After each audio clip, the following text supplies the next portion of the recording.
দিগৰ ক'ৰ পৰা আহিছা? আচ্ছা ইয়াত আহি পেলাই কেনেকুৱা লাগিছে তোমাৰ? আচ্ছা যিহেতু বিহু আচ্ছা কওকচোন বালিত আহি পেলাই আপোনালোকৰ কেনেকুৱা লাগিছে? হয় আমাৰ ঢিং চাব পোষ্ট অফিচৰ পৰা আমি গোটেইখিনি ষ্টাফ আজি বনভোজৰ সোৱাদ ল'বলৈ এই ব্ৰহ্মপুত্ৰ পাৰৰ এটা কুটিৰ পাৰত আহিলোঁ। ইয়াতে বহুত মানুহ গোট খাইছে, আমাৰ বৰ ধুনীয়া লাগিছে ইয়াত আহি। বাকী ষ্টাফবিলাকে বিৰাট আনন্দ কৰিছে। বছৰটো আমাৰ আজি বৰ সুখেৰে যাব বুলি কামনা কৰিলোঁ। আপোনালোকে এইবাৰ প্ৰথমে আহিছে নে আৰু বাৰ আহি? এইবাৰ প্ৰথমে আহিছোঁ।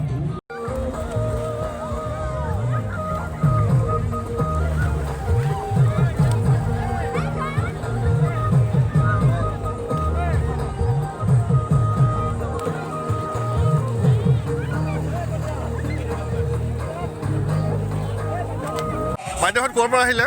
আমি নগাঁৱৰ পৰা আহিছোঁ। নগাঁও কোনখিনিৰ পৰা আহিলে? নগাঁও ইটাচলি হয়। আচ্ছা আপোনালোকে যে বালিত আহিলে কেনেকুৱা লাগিছে?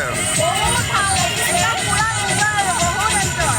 2022 একদম কৰোণাৰ কাৰণে বহুত বেয়া গ'ল। আমি 2021ত অকণমান এনজয় কৰিছোঁ। আহি বহুত ভাল লাগিছে।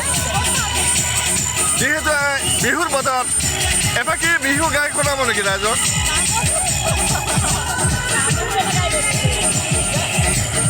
গাই দিয়ক এফাকি।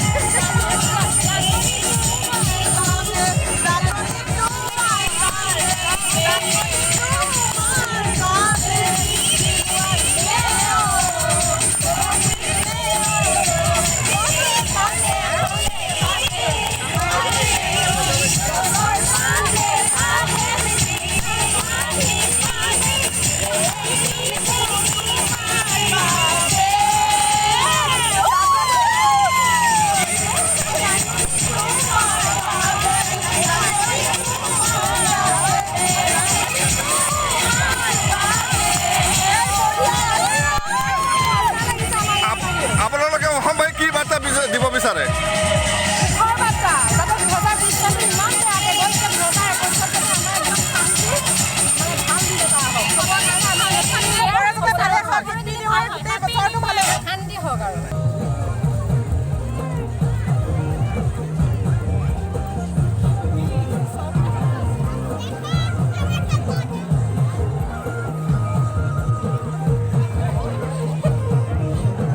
ক'ৰ পৰা আহিছে? দীঘা ক'ৰ পৰা? আচ্ছা আপোনালোকে যে আজি বালিত আহিছে কেনেকুৱা লাগিছেনো?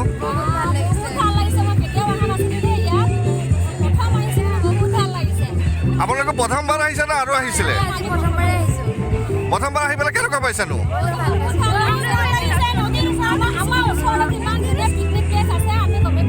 আপোনালোকে কি কি বনাব আজি?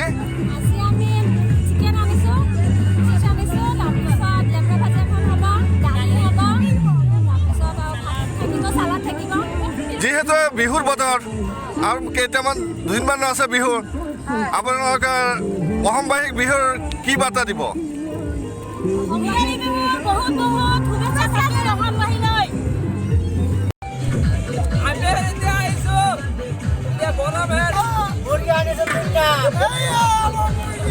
ডাঙৰ ডাঙৰ